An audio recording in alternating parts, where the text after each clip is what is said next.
Hello guys, welcome back to my channel and welcome to anyone who is new here. My name is Zanele and I am a registered South African nurse and I'm here to document my life as a nurse in South Africa. So if that is the type of content you would like to enjoy, please do hit the subscribe button and join This is Nurse Z. On today's video I want to speak about HIV in a relationship / in marriage. So yeah, let's not waste time, let's get on the video.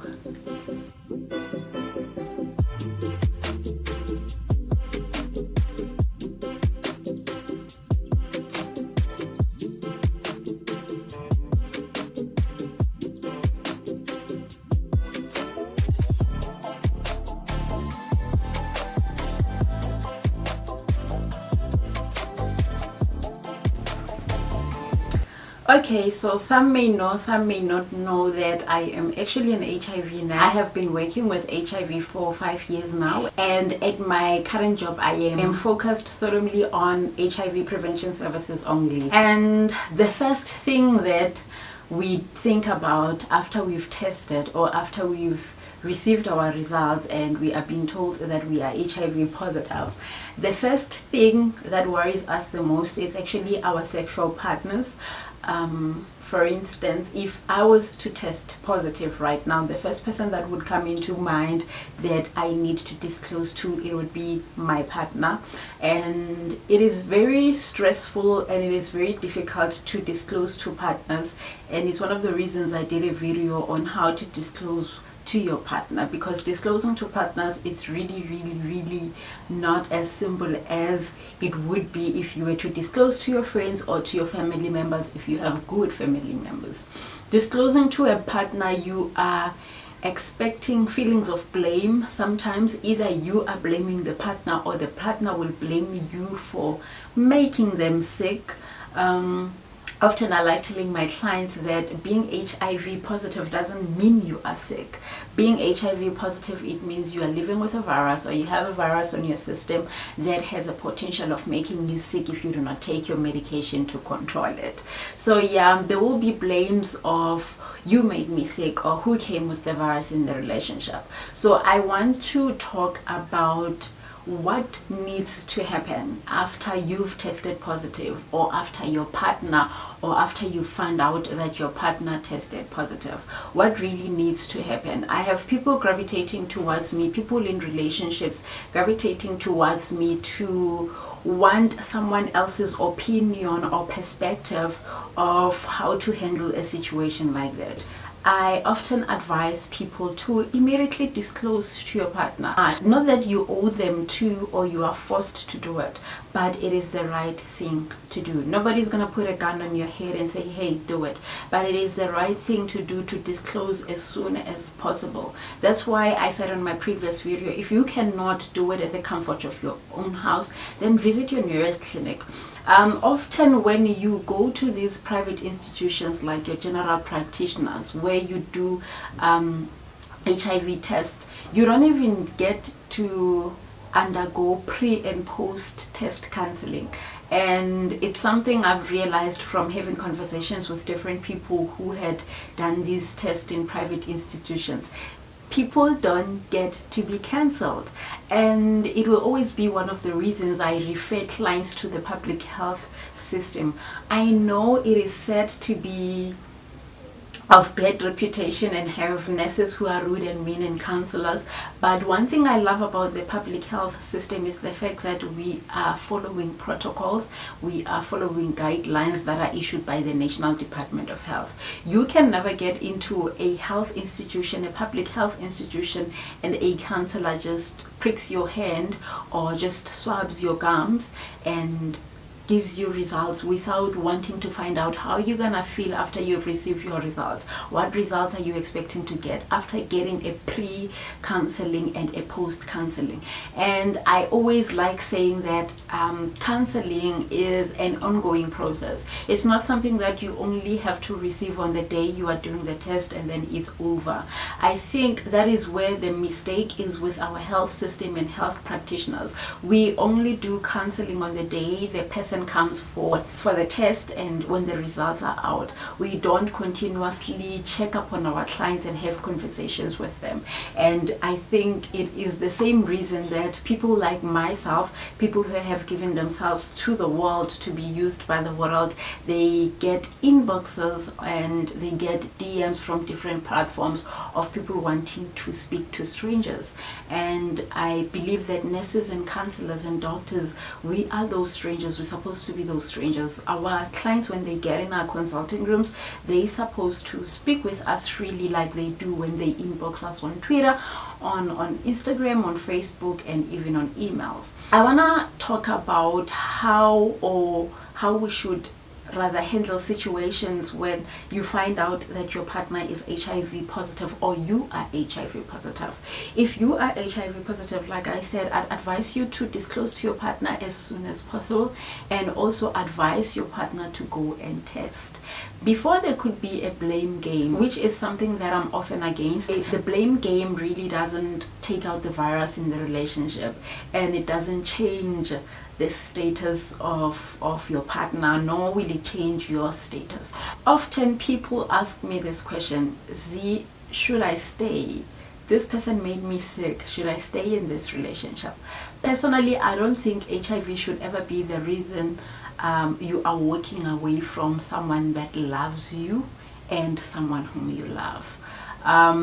It's the same as before you can be in a sexual encounter with someone who's living with HIV. If they disclose to you that they are HIV positive, if you really cared or if you really wanted to pursue a relationship with those people, I would never advise you to stop. If you really cared about them, if you really loved them, if you really wanted something serious with them, I would never advise you to walk away from someone who has disclosed their status to you because of their status. One thing that makes HIV infections to thrive, it is the fear of being rejected, and it is the fear of not being loved. Guys, the honest truth is that no one wants to die alone. No one wants to die with 20 and just lonely and miserable. Nobody wants that. Everybody wants companionship. Everybody wants to belong. Everybody wants love. Everybody wants to be in a relationship. So if now your HIV status is gonna feel like a stumbling block from you getting that love, from you getting that warmth, from you getting that companionship, then it is what makes people to keep their statuses a secret from us who are HIV negative. I mean, it is the fear of rejection. It doesn't come from a place of wanting to infect you. No. Often clients who come into my consulting room after they find out that their partners are HIV positive, they would utter words such as, he or she wanted to infect me, he or she wanted to make me sick, he wanted to infect me. No, people don't want to go around infecting other people. While there might be certain people who have anger issues and who are unable to accept their own statuses, who would then go around spreading the virus. But in this day and age, often people don't disclose, not because they want to infect you, but because they are scared of losing you. So my advice to couples whom one partner comes in and says, hey, I tested today and I'm HIV positive, if that partner respects you, if that partner is someone whom you think you can spend the rest of your life with, if it's someone that you truly love, if it's someone that truly loves you back, then I would never encourage you guys to end your relationship because his or her status is HIV positive. Number one, we can never know how people get HIV. Well, we know the modes of HIV transmission, but if I was to test today and I test HIV positive, I will never be certain when exactly did I get the virus. I don't know if that makes sense.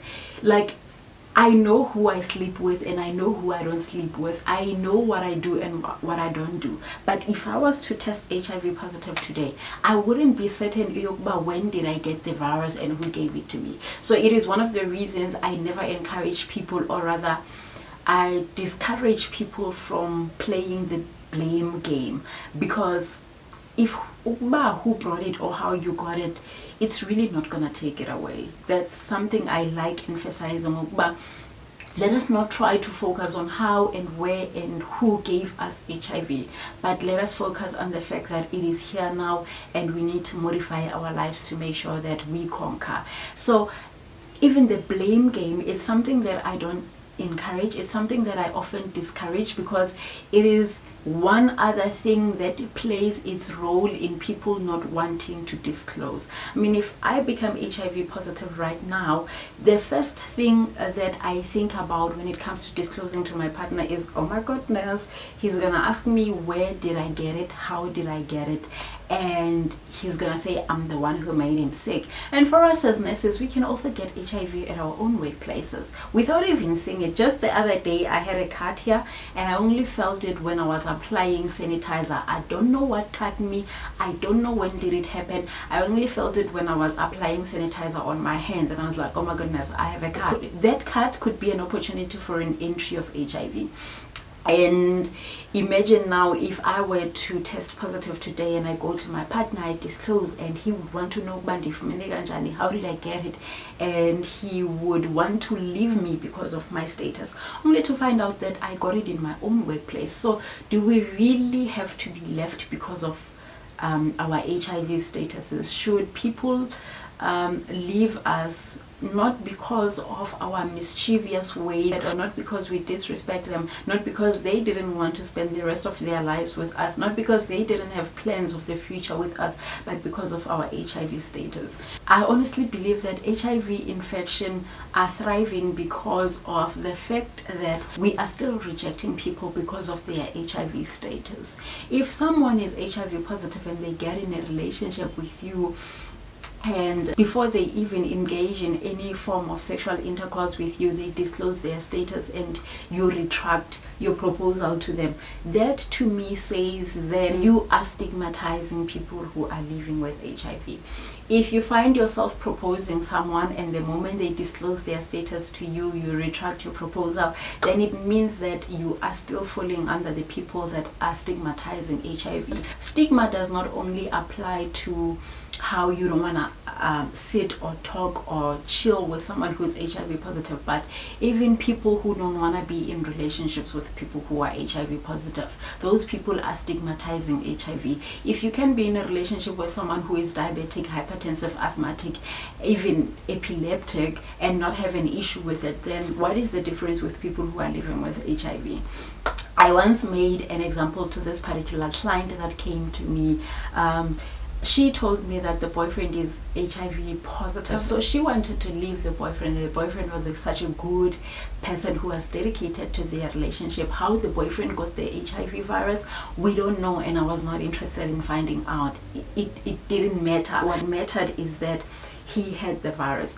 So the girl says to me, Sister Z, I don't think I can do it. I'm leaving this guy. And what I said to her was, go ahead and leave the guy, but what I can tell you is that along the way you're gonna meet a Peter, or you're gonna meet a Tabo who doesn't even know their HIV status, who has never even went to the clinic for an HIV test, and you will date that person and you will have sexual relations with that person, and that particular person will have a very high viral load, and it will be so easy for them to infect you, and they will infect you at your first encounter, and you will regret walking away from your current boyfriend because he has disclosed his status to you. The guy is on his treatment, he's probably lower than detectable limit, and him disclosing to you gives you an opportunity to go to the clinic or to his doctor with you, where you're gonna learn more about living with HIV and dating someone or being married to someone who is HIV positive. So personally, I advocate for discordant couples, and I advocate for destigmatization of HIV. I hope this video will help someone to make an informed decision when it comes to their relationships or to their marriages, because I've seen good marriages and relationships being broken by just a mere HIV status. I've seen families being dismantled and destroyed by just a mere HIV status, and I honestly believe this is something that can change if we are united. If we become united, there is absolutely nothing that can conquer us. I hope you guys did enjoy the video, and if you did, please do give it a massive thumbs up. Comment down below if you have questions, and if you want to talk to me privately, find me on my socials on Twitter, Instagram, as well as Facebook. at I am Ness Z. I'll see you guys on my next one, and thank you so much for watching. Bye guys.